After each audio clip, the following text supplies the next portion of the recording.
Okay, so we'll go ahead and start. It is 4:20, and that way, if we have a chance to get you out of here early, we'll get you out of here early. The first section I'll just tell you is a longer section. The second section is actually pretty short. So it may look long on the notes, but it's actually pretty short. So this first one, though, will take a little bit of time. I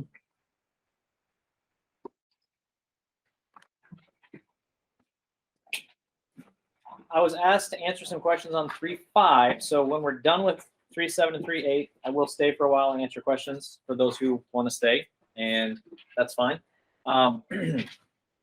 We have our test over this second part of chapter 3 next week. And then after the test, we will start on chapter 4. So we'll finish up 3.7, 3.8 tonight. We've already covered 3.4, 3.5, and 3.6 previously. So some of that was before break, so it's been a while. Okay, so let's go ahead and get started on rational functions. So we've been focusing on polynomial functions and polynomial equations. And hopefully the imaginary numbers didn't give us too much trouble when we did that. I haven't had a chance to look at the homework yet today, so we'll see. Nobody sent me any mean messages, so that's a good thing. But rational functions is what we're going to start focusing on today. And a rational function is a function that is made up of a polynomial, which is what we've been talking about, divided by another polynomial. Okay, so it's one polynomial divided by another polynomial, and that's what we're going to be looking at with these rational functions. The simplest rational function that we have is just 1 divided by x. Okay, so here's a picture of what 1 divided by x looks like. And it's the blue part of that. It's those curves going up from the right and going down from the left. That's 1 divided by x. And there's a couple things we want to look at that are characteristics that are going to come out in a lot of these rational functions. So the first thing that I want to look at is there's no value here when x equals 0. You see how it goes down on the left, it goes up on the right, but there's nothing when x equals 0. And the reason for that is because if you look back at the function, 1 divided by x, if we try to do 1 divided by 0, and you try to do that in your calculator, you're going to get an error message because you can't divide by 0. Okay? It'd be like saying, oh, here's a pizza. Can you divide it into 0 pieces? That's impossible because if there's a pizza there, it's at least 1 piece, right? You can't have 0 pieces if there's a pizza there. So it doesn't mean anything. It's called undefined. So this value right here, there's nothing there. Okay? And we're going to look at what that line is in just a little bit, but there's no value when x equals 0. Another thing that happens, and you may remember us talking about this, remember how we would talk about end behavior, and we would talk about on the left-hand side, what does the function do? Does it go up or down? And then on the right-hand side, what does the function do? And sometimes it went up and sometimes it went down. That was for polynomials. Notice what happens on the far left-hand side over here and on the far right-hand side over here. What happens to this function? Because it doesn't go up or down, does it? It just gets kind of flat, right? And what does it look like it gets really close to? 0. It gets really close to this 0 line on the left. And then what happens on the right? Same thing. It gets really close to 0. And again, if you look back at the function, hopefully that kind of makes sense. If you put in a really big negative number and you do 1 divided by a really big negative number, does it make sense that's going to be a really small value? Like 1 divided by negative 100 is negative 0.01. If you made it divided by negative 1,000, it'd be even smaller. Divided by negative 1,000,000, it'd be even smaller.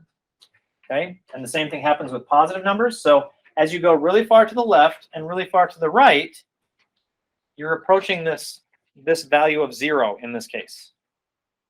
Okay, and those are really two of the most important and most critical things that we're going to be looking at. Okay, give me just a second. My wife just texted me, and I have to send her a message. That's the bad thing about having your phone on your watch or your message come on your watch.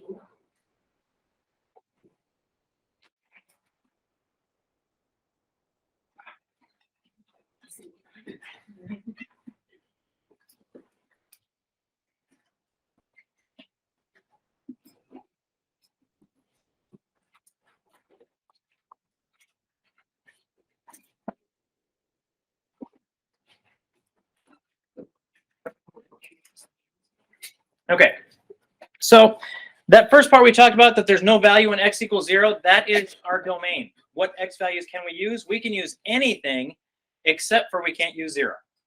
So remember, this is set notation. We talked about set notation and interval notation. That's going back a while. But this means we can use any x's, but we can't use the x value of 0. We can use any x values as long as they're not 0. Okay? So that's our domain. Rational functions usually, not always, but a lot of times will have values that have to be thrown out of the domain, values that you can't use. And we'll talk about how we figure those values out. So that graph equals. Say that again. So the graph over here is what?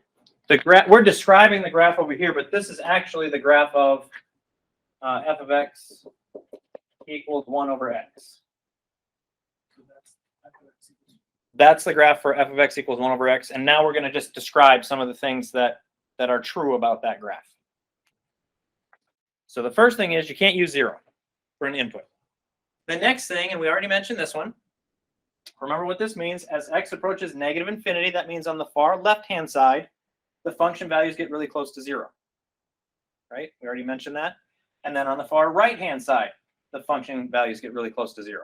So over here, it's really close to 0, the blue curve. And over here, you can see the blue curve is getting really close to 0. That is another characteristic that these rational functions have. A lot of times they don't go up to infinity or down to negative infinity like polynomials do. They flatten off and they get close to some value. In this case, 0. It doesn't have to be 0, but in this case, it's 0. And then this is the one about that red dashed line. As the x values approach 0 from the left, what happens to our graph as we approach from the left? It goes down, and it looks like it shoots down towards negative infinity, right? We've had polynomials that have done that on the outsides. This time it happens next to this red line, next to 0. And then what happens on the right-hand side? It's shooting up towards positive infinity, okay? And as the x values approach 0 from the right-hand side, the function values approach positive infinity. And that's what happens around these points right here. The points that we throw out, and we have a special name for it. I just don't want to use it yet until you can see it. But the points next to that we have to throw out, the graph will do weird things next to those points. They usually shoot straight down or shoot straight up. Okay, not technically straight up, but they go up or they go down. So we've already mentioned this. Notice the function values approach 0 as x approaches positive and negative infinity. We have a name for that. We have some special names we have to talk about, some terms.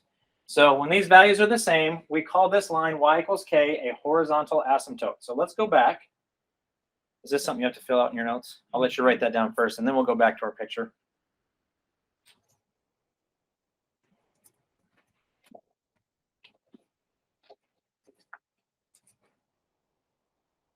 And one thing I want you to underline or circle or highlight or something is that it's going to be y equals some number. K is just some number. We'll figure out what the numbers are, but it's different for each problem. So horizontal asymptote.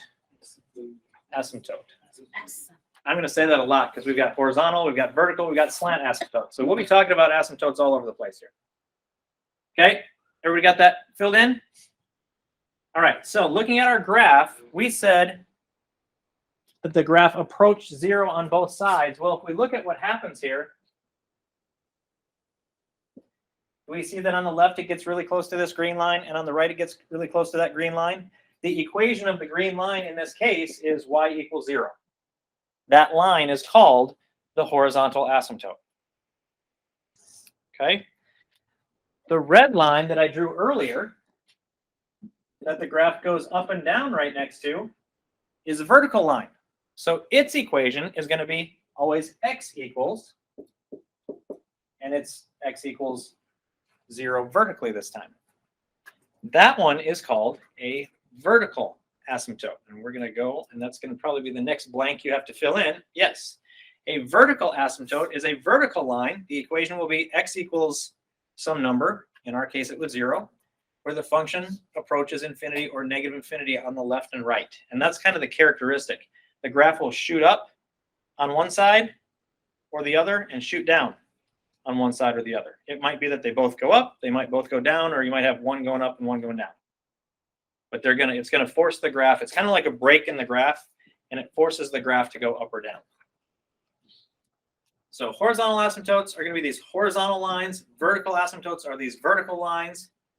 And in our example, and I already have them written on the board, but the horizontal asymptote is the line y equals 0, and the vertical one was the vertical line x equals 0. Okay. So you probably don't have the notes, do you?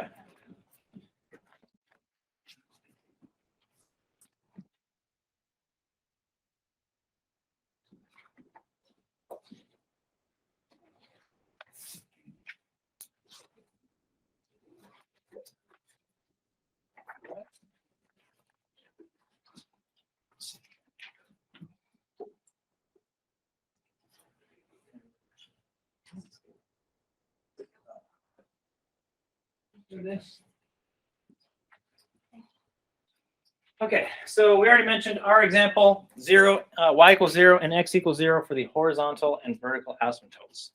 So, like I said, that was the most basic graph, but it has these characteristics. We're going to see some vertical asymptotes where the graph shoots up and down. We're going to see some horizontal asymptotes where the graph levels out on the left and the right-hand side. And yeah, that's going to be what we're kind of looking at here.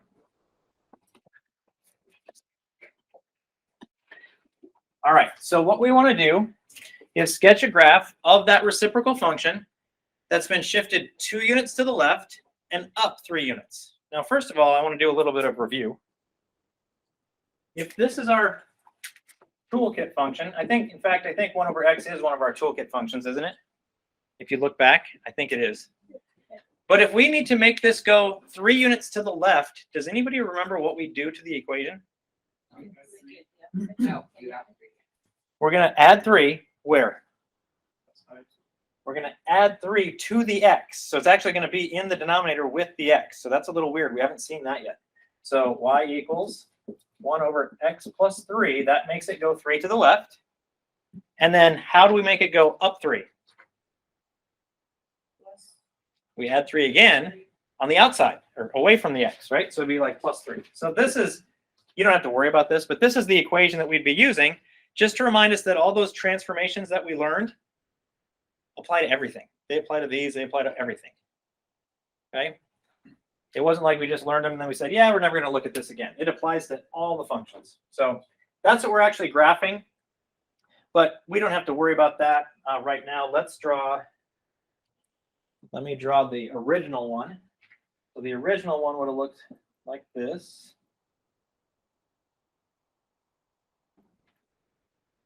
Okay, so if we make it go 3 units to the, and hang on. Probably the easiest way to do this is to think about this vertical asymptote and the horizontal asymptote. And the reason I say that is because if all the points move 3 to the left and up 3, does it make sense the asymptotes will also move 3 to the left and up 3? Okay. So I'm going to erase each of these. But think about where's this red, I'm going to do the red one first. Where's this red one going to go? If I move everything 3 to the left and up 3, where will that red dashed line be now? Because it's going to move to the left 3, right? I mean, correct? And up 3. But if you move vertical line up and down, does anything really happen? No, you probably could tell from the look on my face. Sometimes my face tells the answer before it. So that's where the vertical asymptote is going to be. It gets moved 3 to the left. So what's going to happen to our horizontal asymptote? If all the points move 3 to the left and up 3, where is that going to be? It's going to be up 3, right? Moving left and right for a horizontal line doesn't change anything, but it's going to go up 3. So it's going to be up here. Now, the only reason I have this one here is just so we remember kind of what it looks like. You guys probably have it on your paper. Do you have it on your paper or not? Okay, well, here it is. This is what it looks like. So if I just took all these points and moved them to the left 3 and up 3, where is this part going to end up being? Up here, right? And where's this part going to end up being?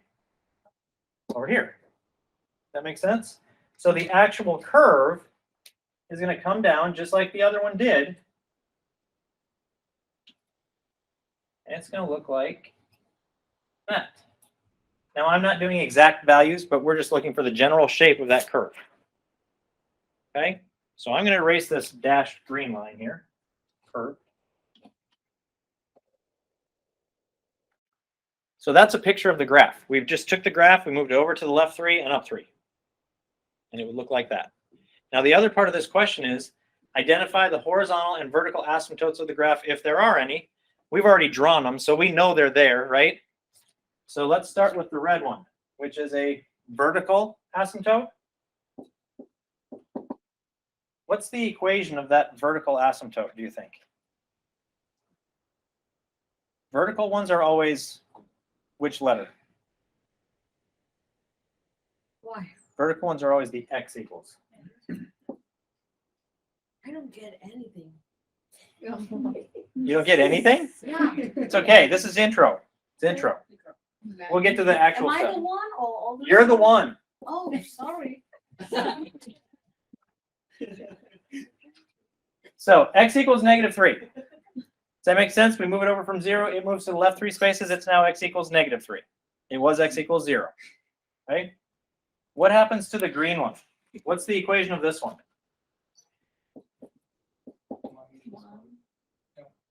Y equals, and where is it? +3. Okay. So those graphs, when we take it and we move it 3 to the left, it makes that x equals 0 become x equals -3. When we move it up 3, that makes that y equals 0 become y equals +3. Okay. Now this is just practice transformations and moving a graph that you already know what it looks like. What we're going to do is we're going to start figuring out how do we know what the vertical asymptote looks like, how do we know what the horizontal asymptote looks like, and stuff like that.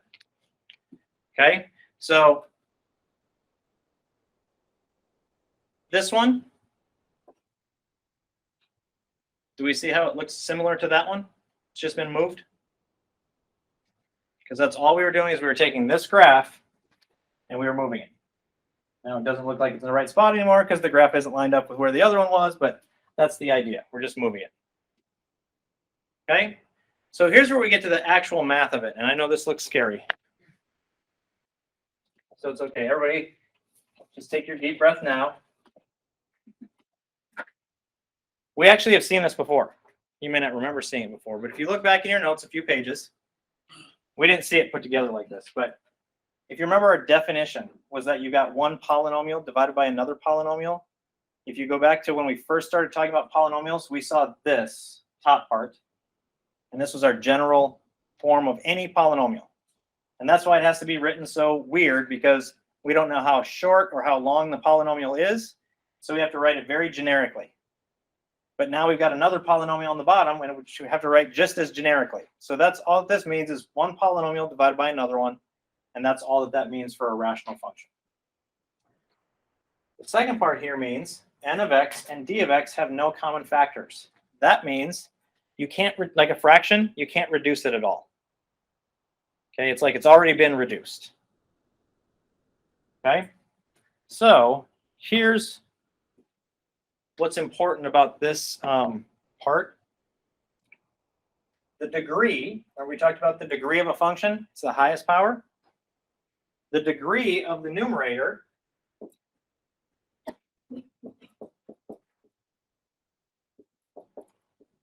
is n, just from how it's written, right?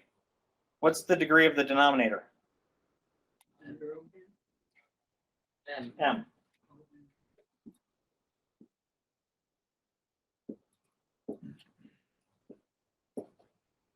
Now that's not really super important, except for that we're going to be comparing the degrees. And so when you see it written and compared, it's going to say n and m. It's going to be referring to the degree of the numerator and the degree of the denominator. Okay? So we're going to learn how to find these asymptotes, vertical and horizontal. Is everybody ready? I'm going to push the button. All right. So we have two types. First of all, the vertical asymptotes. I'll tell you the vertical asymptotes mathematically are harder to find than the horizontal asymptotes. Okay? So they require more work. But it's usually pretty easy to remember what to do. So here's what we have to do. The graph of f, whatever this function is, has vertical asymptotes at the zeros of d of x, the zeros of the denominator. That just means to find these, we're going to take this thing that's whatever it is on the bottom, and we're going to set it equal to 0. Okay, so that's how we're going to find vertical asymptotes. We're going to take d of x, which is our denominator, and set it equal to 0 and solve it, just like we did the last few days, the last few weeks. Okay, so that's going to take some math, but it's really pretty easy to set up. You just denominator equals 0. Write it down, solve it. That's all you do to find vertical asymptotes. And you'll get x equals, remember our equation? X equals whatever numbers. So when we get our solution, x equals this, x equals this, x equals this, that's going to be vertical lines, vertical asymptotes. Okay. Now, the other one, horizontal asymptotes, are much easier to do mathematically. The problem is you have to remember what to do. There are 3 cases. We are going to compare the degrees of the numerator, n of x, and the denominator, d of x. Okay? Here's our first comparison. Now, let's step back. When you compare these, the degrees are just numbers, right? The degree of the top is a number. The degree of the bottom is a number. When we compare numbers, there's 3 different options. Okay? You could have the first number bigger than the second number, the first number less than the second number, or the 2 numbers are equal. Right? Those are the only 3 options. And that's the 3 cases we have to look at. So here's case number 1. If n of x, which is the degree of the numerator, the top, is less than m, did I say n of x? If n, the degree of the numerator, is less than m, the degree of the denominator, you have a horizontal asymptote, and it's always y equals 0. There's no math to do. It's just y equals 0 automatically. Anytime the degree on top is less than the degree on the bottom. That's case number 1. Okay, so again, no math to do. You just have to remember it. Case number 2. If the degrees are the same, so the degree of the top is equal to the degree of the bottom, the graph of f does have a horizontal asymptote. And I don't exactly like how this is written, but the horizontal asymptote will be y equals again. They're always y equals. And notice it says n of n, I can't even read. It says a sub n divided by b sub m. If you look up here, where do you see those? A sub n is right here. B sub m is right here. So what that means is if those degrees are the same, you're just going to look at the leading coefficients and make a fraction out of them, and that's your horizontal asymptote. And we'll see examples with this. But whatever those numbers are, you just put them in. So again, there's really no math. You just write them down. Okay? The third case is if n, the degree of the numerator, is greater than the degree of the denominator. And in that case, there is no horizontal asymptote.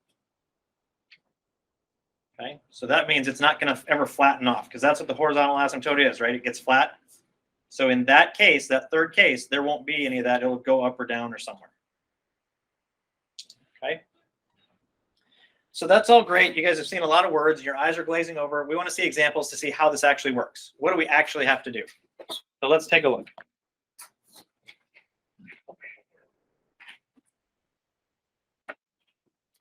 All right. So find all the horizontal and vertical asymptotes of the graph of the rational function. So here's our rational function. Notice it isn't like 10 feet long like the generic form, right? It's pretty short. So we have 2x squared divided by x squared minus 1. You want to do the easy one first or the harder one first? Oh, we've got a split decision here. Okay, we'll do them in the order that we saw them. We saw vertical asymptotes first, right? Which was the one that took more math. So here's how we find vertical asymptotes. we take our denominator, x squared minus 1, and we set it equal to 0.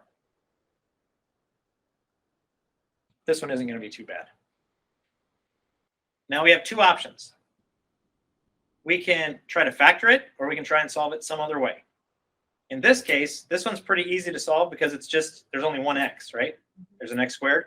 So let's just try and get that x by itself. What would we do first to try and get that x by itself? Add 1. So x squared equals 1. Then what else do we have to do?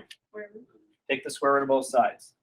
Now we do need to remember, anytime we take the square root of both sides of an equation, what do we have to put here in front of the radical?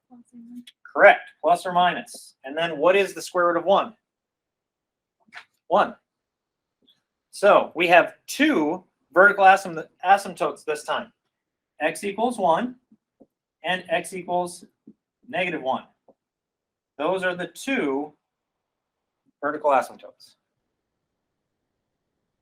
And again, the way you find those, you take your denominator, set it equal to 0, and solve.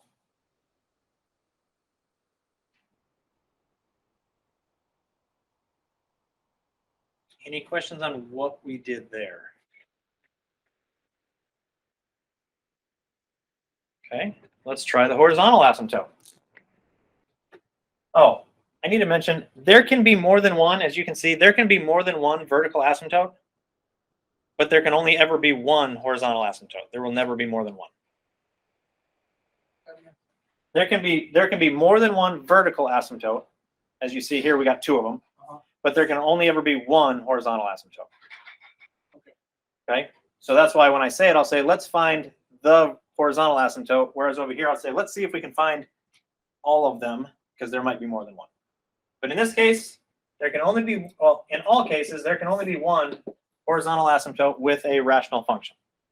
So what did we have to look at? You can look back in your notes, it's okay. What do we have to look at to figure out if there's going to be a horizontal asymptote? N and M, right? And I'm going to make that a little bit more generic. We're just going to look at the degrees of the numerator and denominator. So I usually do arrows like this for top and bottom, numerator, denominator. What is the degree of our numerator? 2. And somebody remind us, how do we find the degree? Just the biggest exponent, right? So it's a 2 right here. So the degree on top is 2. What is the degree of the denominator? Also 2, because right there, 2. Right? So 2 equals 2. The degrees are the same. Which case is this? Of those three cases, which one is this? It's, yeah, you're giving me the answer. But it's the second case, right? You're right. It's the second case where they're equal to each other. Right? No, I'm not sure. She's exactly right. She's just a step ahead of me. Oh, it's a good thing. Okay, okay. All right. So 2 equals 2. The degrees are the same. So it's that second case, which means the way it's written in your notes is y equals a sub n over b sub m. Now, all that means is we look at the leading coefficients. What is the leading coefficient up here on the top? 2. So we're going to have y equals 2 on the top. And what is the leading coefficient down here on the bottom? 1. Remember, the coefficients are the big numbers in front of the x squareds in this case. So 1. And then we don't usually write it like that. What would we write? Yeah, y equals 2. So this is our horizontal asymptote. So like I said, horizontal asymptotes are, mathematically, they're easy. You just have to remember which case it is, which of the three cases. If I was going to make a suggestion, this right here might be something that I put on my note card for the test. Ooh, he's not for?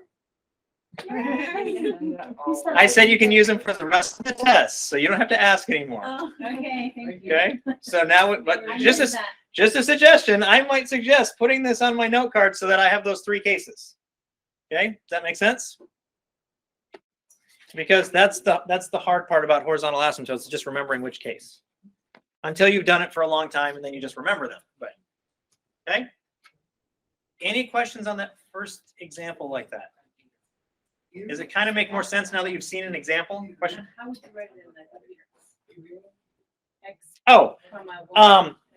On the computer, when you're answering these, you'll write x equals 1, and you just have to look, because so sometimes they'll have like separate boxes, or you may just put x equals 1 comma -1. I'm not sure.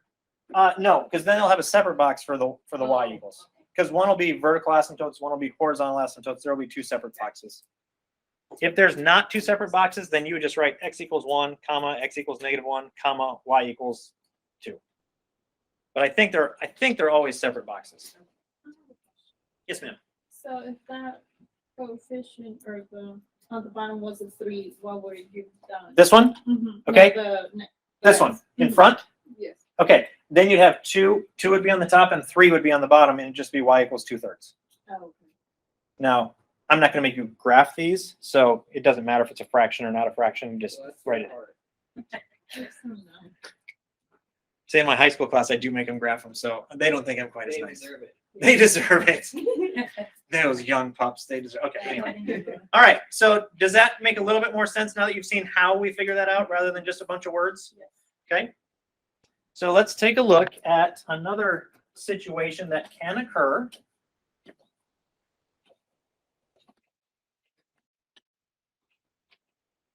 So if you've got remember how we said when let me go back to it. That way you don't have to remember, you can just look. Right here, it said where n of x and d of x do not have any common factors. So in other words, if you could factor it and cancel, it's already been factored and canceled.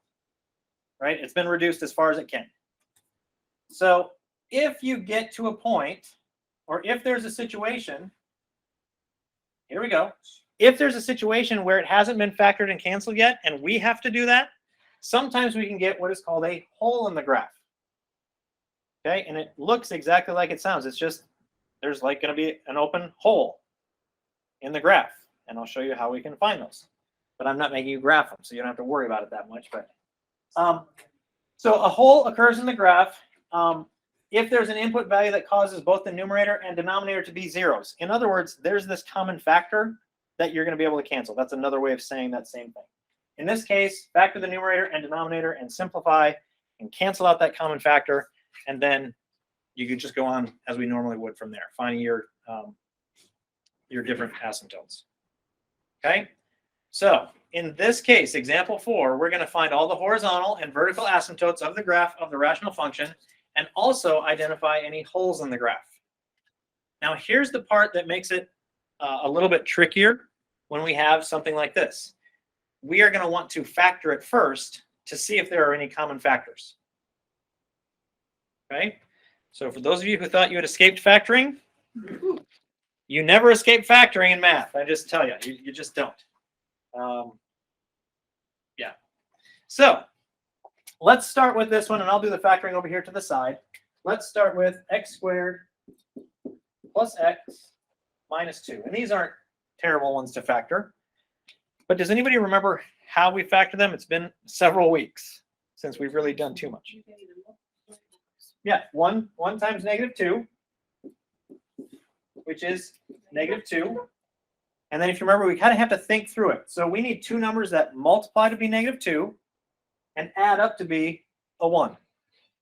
So if we think about the signs of our numbers, if they multiply together to be a negative, what does that mean about the signs of the numbers that we're looking for? 1 is plus and 1 is positive, 1's negative. Yep. So 1's positive, 1's negative. Once we know that, if we know that they add up to be a positive 1, what does that tell us? The bigger one is positive. Yep. So 2 is a really nice number to try and find factors of, right? Because it's just 1 and 2. So let's look at this and see if this works out. Our factors are 1 and 2, and the bigger one's supposed to be positive, so it would be that. Is that going to work? Does that multiply to be -2 and also add up to be positive 1? Yes, it does. So these are the correct numbers. And then hopefully you remember, if there's no number in there, we actually get a little bit of a shortcut. We don't have to do the long factoring by grouping. Our shortcut is we know it's going to be x minus 1 and x plus 2. And that's the factoring. So this top becomes x minus 1 times x plus 2. So it is now factored.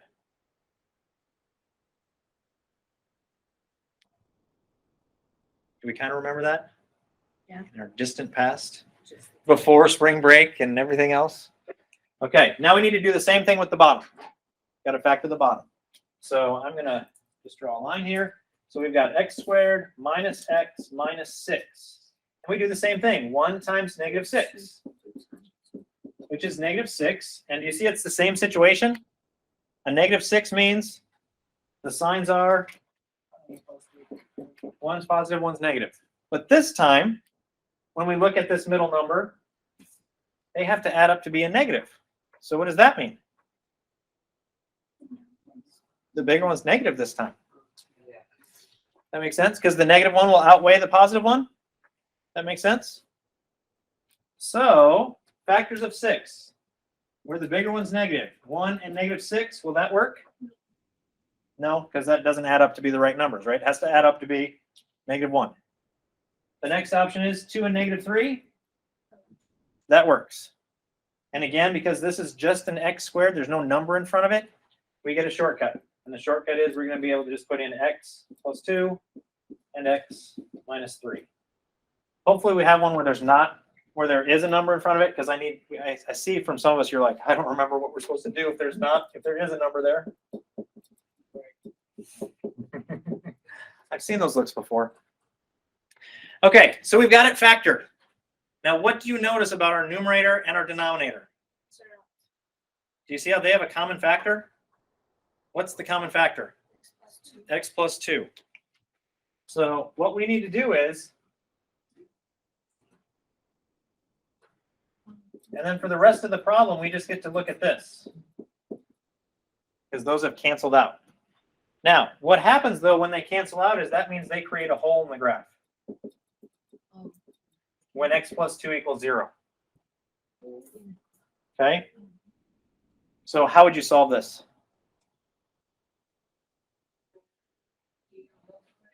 No, just this. Oh. Just when x plus 2 equals 0, we'd subtract 2, right? So it's when x equals negative 2, we're going to get a hole in the graph. Now that one's a little different because it's actually a point. We just don't know where the point goes, and we're not going to worry about where the point goes right now. We may run into it later, but that's really more important when you're graphing it. Well, we're canceling it out from here, so what we have left after we cancel is this. So we've kind of reduced this to this. Okay, and if we were graphing it, we would use this for a lot of other stuff, but we're not going to be graphing, so we don't have to worry about it a whole lot.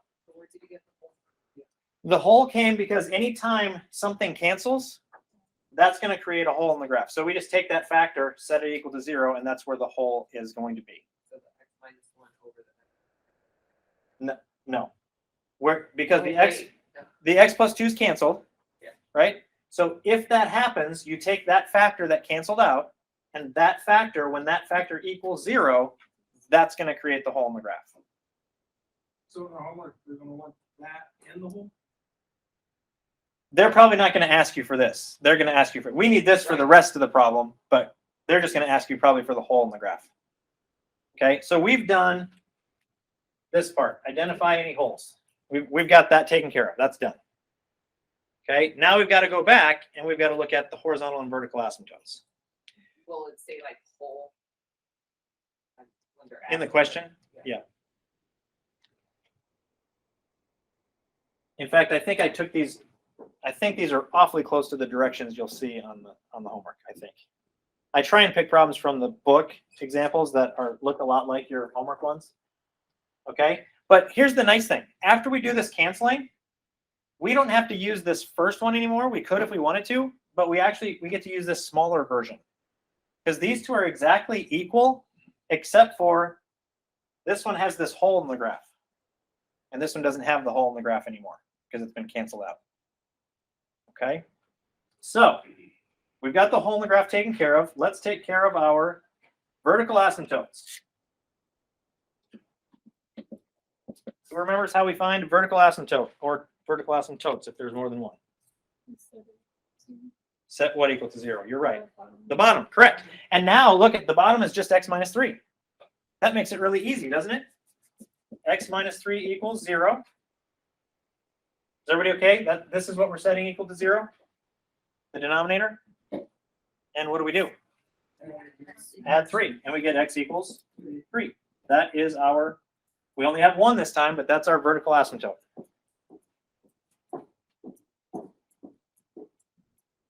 Okay. Then let's go ahead and do our horizontal asymptote. And remember, for that, we look at the degrees. Now, when we look at our degree of this one, and again, we could use either one of these, but let's just say we're looking at this one. What's the degree of the top, the numerator? 1, because automatically, if there's nothing written there by that x, it's an exponent of 1. What's the degree of the denominator? Also 1. So once again, 1 equals 1. So which of the cases are we dealing with? The second case, where they're equal. And remember what that was? It's the leading coefficients. So y equals, what is your leading coefficient here on the top? 1. What is your leading coefficient here on the bottom? 1. We're putting a lot of 1s in where we didn't see anything, but there's automatically these 1s here, right? And so, again, instead of writing this, what would we write? Y equals 1. And that is your horizontal asymptote. Now, just to show you that it doesn't matter, if we didn't use this one and we used this one, and we were looking at the degrees, what's the degree on the top? 2. What's the degree on the bottom? 2. See how they're still equal? And then what's the leading coefficient on the top and on the bottom? Do you see how you get the exact same answer?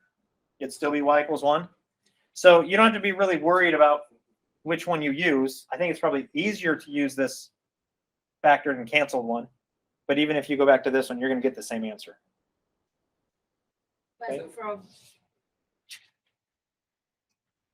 But for vertical one, you might have 2 answers if we use the original one. Yeah, so here's the deal. If you try and use the original one here, and that's why I say you want to use the canceled one. If you wanted to use the original one here and you tried to go vertical asymptotes here, you would get this 3, and you'd also get this -2. But there is no vertical asymptote at -2. At -2 is the hole in the graph. So you don't need. So that's not going to create a vertical asymptote. It's just going to be a gap, just a hole in the graph. Okay, and that's why we definitely want to use, for the vertical asymptotes, you definitely want to use the reduced one. Otherwise, you're going to get extra answers.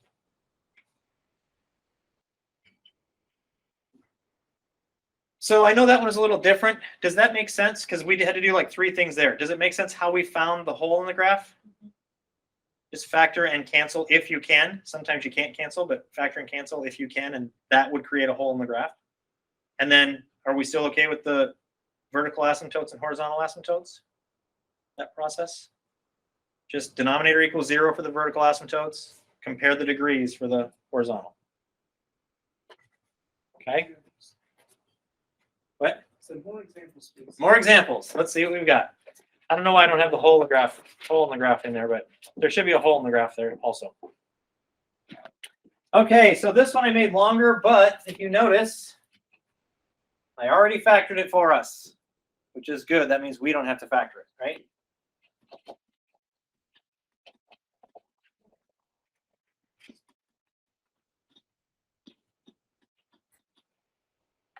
Okay.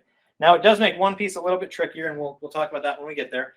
But let's check out first, are there going to be any holes in the graph in this one? No, Why? you cannot cancel out. And There's nothing in common that can be canceled, so no holes in the graph. Does that make sense? There's nothing that's exactly the same. There's no x minus 2's down here. There's no x plus 3's down here, so nothing in common. So I'll just make a note. They didn't ask for it, but there are no holes in the graph.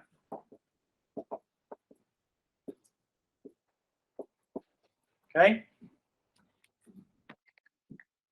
So let's go ahead and find our vertical asymptotes. How do we find those? Set the denominator equal to 0. So our denominator, and we don't have to factor it, it's already factored, x minus 1 times x plus 2 times x minus 5. Set that equal to 0. Now, when we're trying to solve an equation like this, and it's already factored, what do we do? Not distribute. That would make it much, much worse. I mean, maybe you didn't mean what I think you meant, but X minus 1 plus 0, X plus 2. we set each factor equal to 0 because it's already factored. It's already broken apart. So just x minus 1 equals 0, x plus 2 equals 0, and x minus 5 equals 0. And if you remember, the whole deal is, the idea is if this one equals 0 and you multiply it, it makes the whole thing 0. If this one equals 0, same thing. And if the last one equals 0, same thing.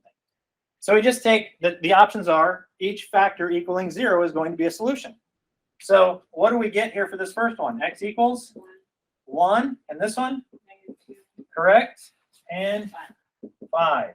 So this one has 3 vertical asymptotes. That means there would be 3 splits in the graph.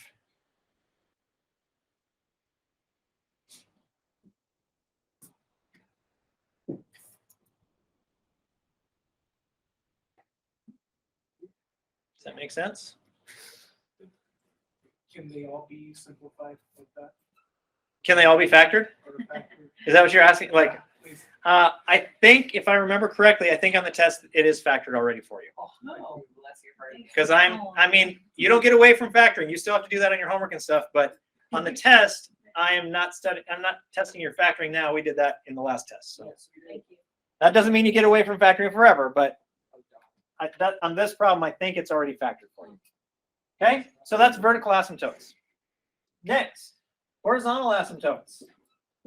And what do we have to look at to find the horizontal asymptotes or to figure it out? The degrees.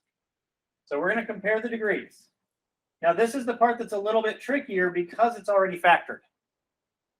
Okay, this is the part that's trickier, so I want to make sure that everybody's clear on this.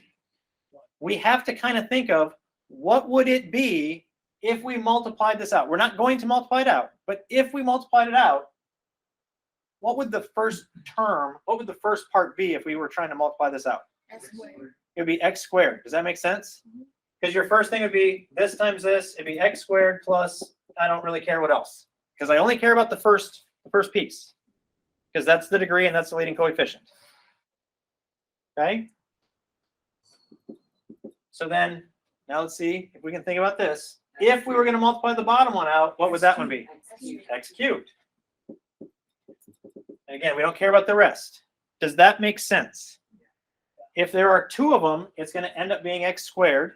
If there are 3 of them, it's going to end up being x cubed. If there are numbers involved, you do have to think about like if it was a 2x times x, that would be 2x squared. Does that make sense? If this was, let's finish this and then I'll do that example. Okay, so we've got these. What's the degree on the top? 2. What's the degree on the bottom? 3. Which case is this one? Because 2 is less than 3. So which case is this? It's the first case where the top degree is less than the bottom degree. So what is our horizontal asymptote? Automatically, y equals 0.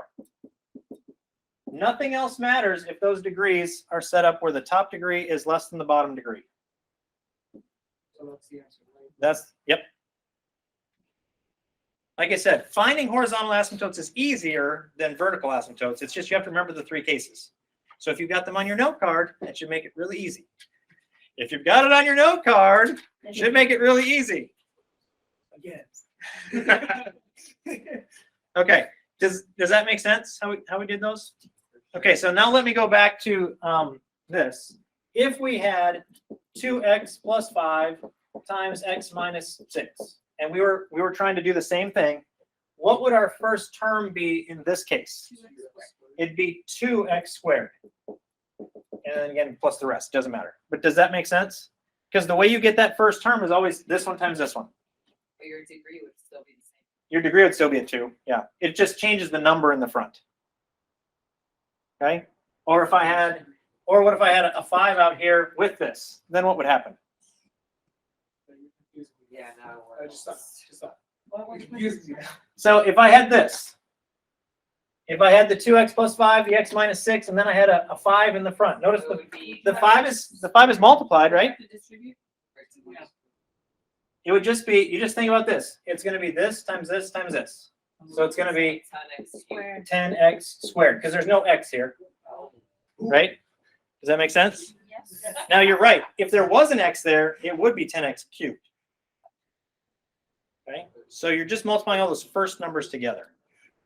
You'll get some practice on that with those, but that's the downside of having it already factored. You have to kind of think through what that leading coefficient and degree are going to be.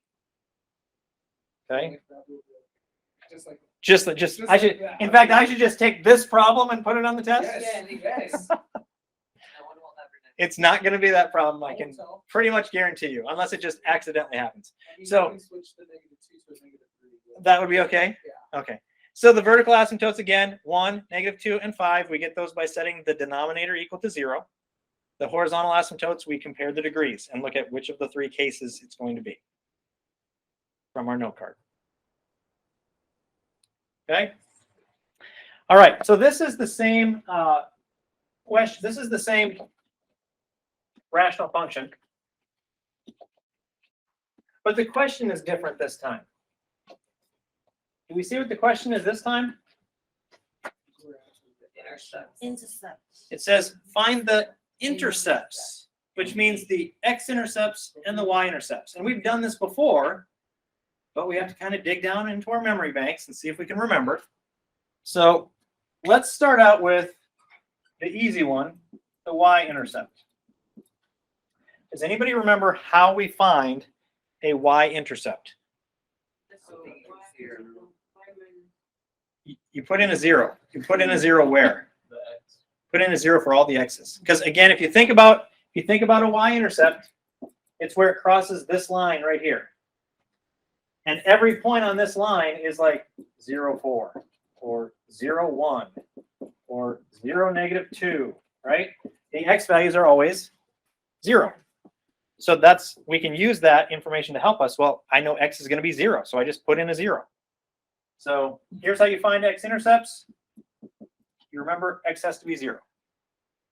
So we just take this and we say, okay, we're putting in a 0 for all the x's. So 0 - 2, 0 + 3. On the bottom, 0 - 1, 0 + 2, and 0 - 5. So is everybody okay with what we've done so far? Give me a second, I'm writing this down. No problem. I'll even give you more than a second. Appreciate it.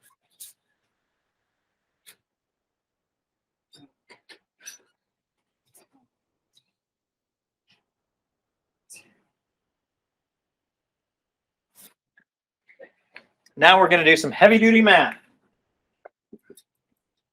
What is 0 - 2? -2. What is 0 + 3? 3. I was kidding, by the way. What is 0 - 1? And what is 0 + 2? And finally, what is 0 - 5? Okay. So now we're going to multiply the top. -2 times 3? -6. And on the bottom, we've got -1 times 2 times -5. Now remember, you can only multiply 2 things at a time. So we're going to do these 2 at a time. -1 times 2 is -2. -1 times 2 is -2. And then -2 times -5 is +10, because a negative times a negative. Does that make sense? So we just do these 2 and then take that answer times the third one. You reduce. And then we want to reduce. So if you've got -6 divided by 10, what does that reduce to be? 3 by 5. Yeah, you can reduce by 2, because 2 goes into both. And you can get -3 on the top, 5 on the bottom. So here's what that means. Our intercept is 0 for the x and -3/5 for the y. That is our y-intercept. Again, not terribly difficult. You just have to remember, put in zeros. And then don't do anything silly when you're simplifying it. I mean, you can put it all in a calculator if you want. Okay? So now we want to look for x-intercepts. So we've done the y-intercepts. Now we want to look for x-intercepts, and they're on this line. So what do you think might be true about x-intercepts? The y value is 0, right? And we don't see a y in here, but do we remember the y is really this? Okay. So here's what happens. Can I erase this so I have some more space? I know. I'm trying to fit it all on. You're going to have to use separate paper. We talked about this last week, didn't we? Or the week before or some week. Every week? It's only going to get worse. I just keep making them smaller and smaller. Pretty soon they're just going to be like no space at all.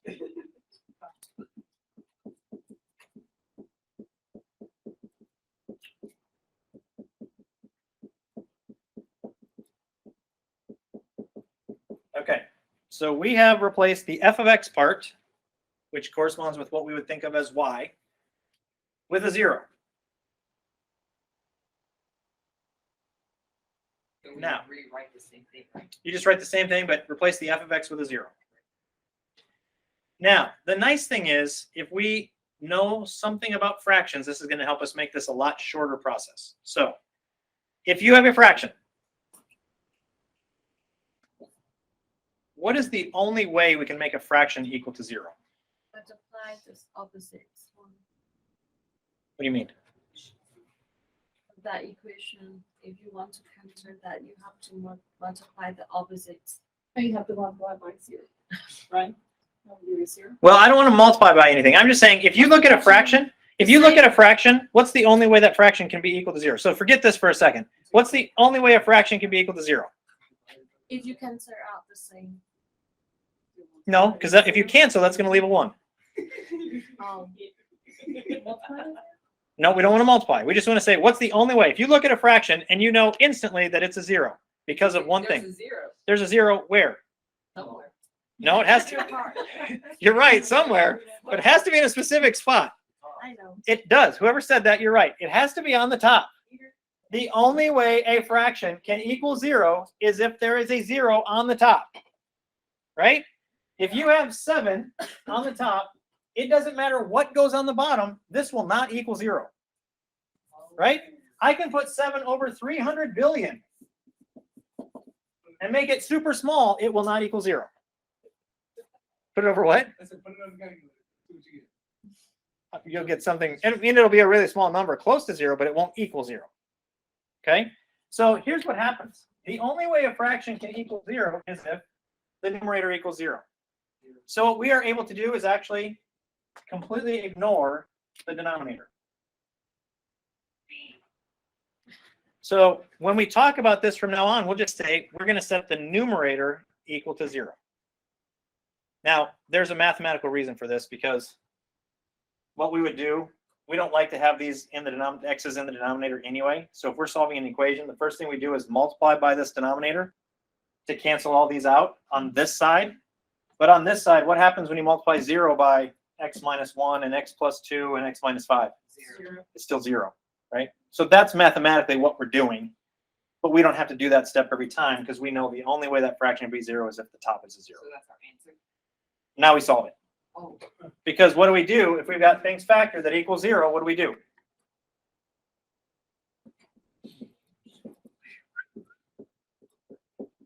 We've done this tonight already. We set each factor equal to 0. In fact, we've done it multiple times, I think, already, but maybe just once. And then what do we get for the first answer? 2. X equals 2. And for the second one, x equals -3. Now, here's where you have to be careful. These we're looking for the y-intercepts. So this answer is 2, 0.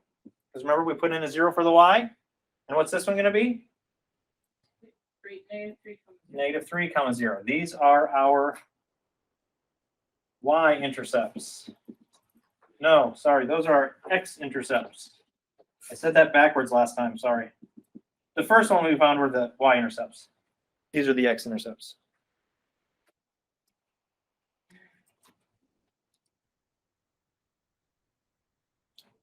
Okay, so again, just as a reminder, if you're finding y-intercepts, you put in a 0 for the x. If you find x-intercepts, you're putting in the 0 for the y. And again, we get the extra little shortcut here because it's a fraction.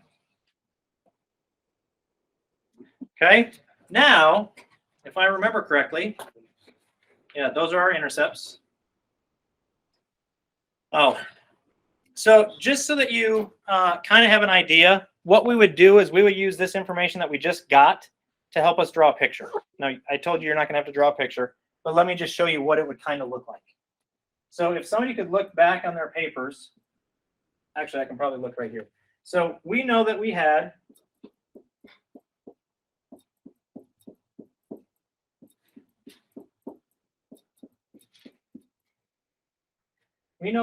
a vertical asymptote at, if you look back, at 1, at -2, and at +5, right?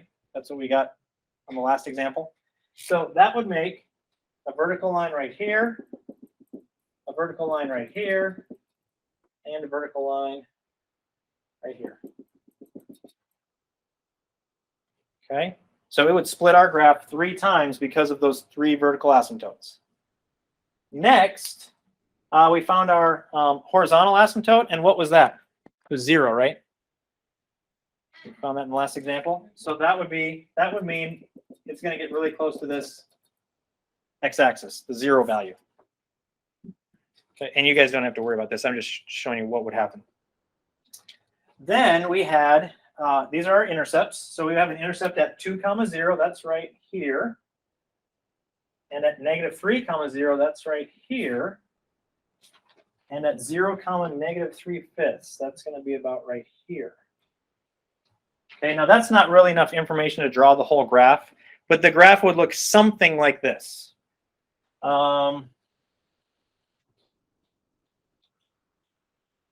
Okay, so we'd have something like this over here.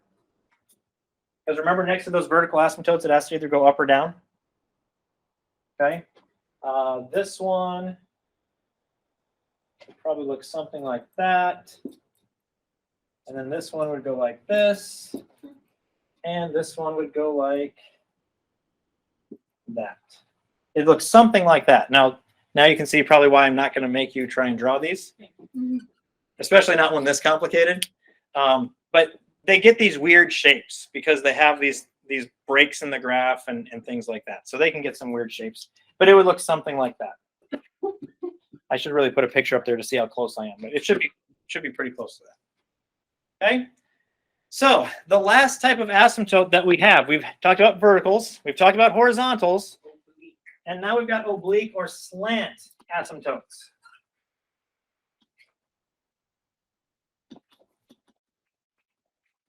Okay, I've got to ask a question since I have a lot of people in here who probably speak Spanish. Is oblique similar to any Spanish words that would mean something like diagonal or slanted? Or what does that mean? I don't know. Oh, you're just going to say it in a Spanish way, huh?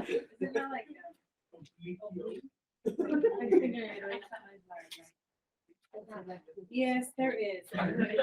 Because, and the only reason I ask is because a lot of math words come from Latin, and I know a lot of Latin overlaps with some Spanish, so I wasn't sure. If that's not, that's fine. I was just curious. I think there is. Is there? Yeah. Okay. Now you guys are all looking it up. It's not really that big of a deal. Now I made it a big deal. Okay. I was just curious. I was like, I've got experts here, and so anyway. So an oblique, or we also call it a slant asymptote, is a diagonal line. So it's not horizontal and it's not vertical. It's going to be somewhere slanted. Oh my gosh, it is. There's a feminine and a masculine. But what does it mean? I don't know. Oh, Oh, wait, No. it means roundabout. roundabout. Okay, that doesn't help. That's not this one. So okay, so yeah, I got distracted. Okay, so it's a diagonal line that mimics the end behavior of the graph. So if you remember, the horizontal asymptote told us about the end behavior on the right and left gets close to this horizontal line, right? On our first one we did, it got close to 0. On the one we just did, it also got close to 0. What this is going to do is, in these cases, this slant asymptote tells us what's going to happen on the far left and the far right-hand side of the graph. Okay? Now here's when a slant asymptote can occur. A rational function will have a slant asymptote if the degree of the numerator is 1 greater than the degree of the denominator. Okay, so the top is 1 more than the degree of the bottom. 3 over 2, 5 over 4, 800 over 799. You won't have any like that, but anytime it's 1 bigger on the top than the bottom, the degrees. Okay, now let's think back. You can look back on your imaginary note card or your notes. we had three cases for horizontal asymptotes, right? The first case was n was less than m. The degree on the top was less than the degree on the bottom, and that gave us a horizontal asymptote of y equals 0, right? Second case, n was equal to m. The degree on the top and the degree on the bottom were equal. That gave us a horizontal asymptote of y equals a sub n over b sub m. Leading coefficients. The third case, n is greater than m. The degree on the top is bigger than the degree on the bottom. That meant there was no horizontal asymptote. Right? Which case does this fit into? Which of those cases would this fit into? The third one, right? Because it says the degree of the top, the degree of the numerator is 1 greater than the degree of the denominator. So right here is when you have a possible slant asymptote or oblique asymptote. Okay, so you can't have a horizontal asymptote and a slant asymptote at the same time because they have the same job. Their job is to tell you what happens on the ends. And they'd be fighting against each other. And we're not going to have them fighting against each other. They just don't happen at the same time. But does that make sense why? Because you only have horizontal asymptotes in these two cases, and you can only have possibly a slant asymptote down here in this case. So they can never overlap. Okay. Now, here's how we find them. We've already learned how to find verticals, how to find horizontals. Now let's learn how to find slant asymptotes. The way we find them is we actually do the division. Remember, fractions really mean division, right? Top divided by bottom. So is anybody still writing that? I should not have erased it, but it was in the way. I'll leave the rest of it. Okay, so the way we find this is we actually divide. We take the top and divide by the bottom.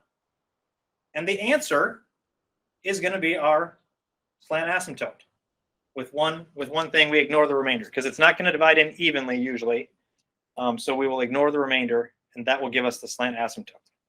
So I think we've got an example of how to do that. We're going to find the slant asymptote, and I gave it away. It does have one, but do we see why? What's the degree on the top? 2. What's the degree on the bottom? 1. So does that make sense? It would have a slant asymptote. The degree on top is 1 more than the degree on the bottom. So that tells us there is a slant asymptote. And we have 2 options when we divide. Our 2 options are long division or synthetic division. Now, my suggestion would be if you can use synthetic division, and if you're okay with it, use synthetic division. But remember, synthetic division only works sometimes, right? Do you remember what the condition is for synthetic division? When you're dividing by something that just has an x, we can use synthetic division. So we're good in this case, right? Does that make sense? So let's see if our synthetic division, if we can make it work. What if we're dividing by x plus 1, what do we put in the corner? Correct. You guys all got it. At least everybody I heard. Now, when we divide this, what is going to go in our row here?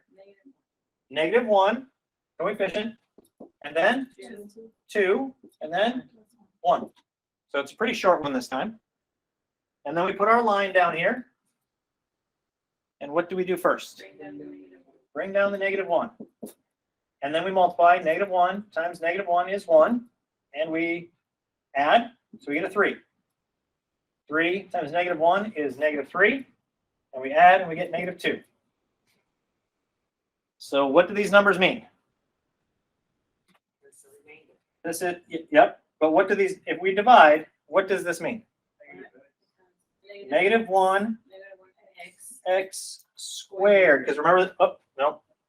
Just x. Just x. Because the degree always goes down by 1, right?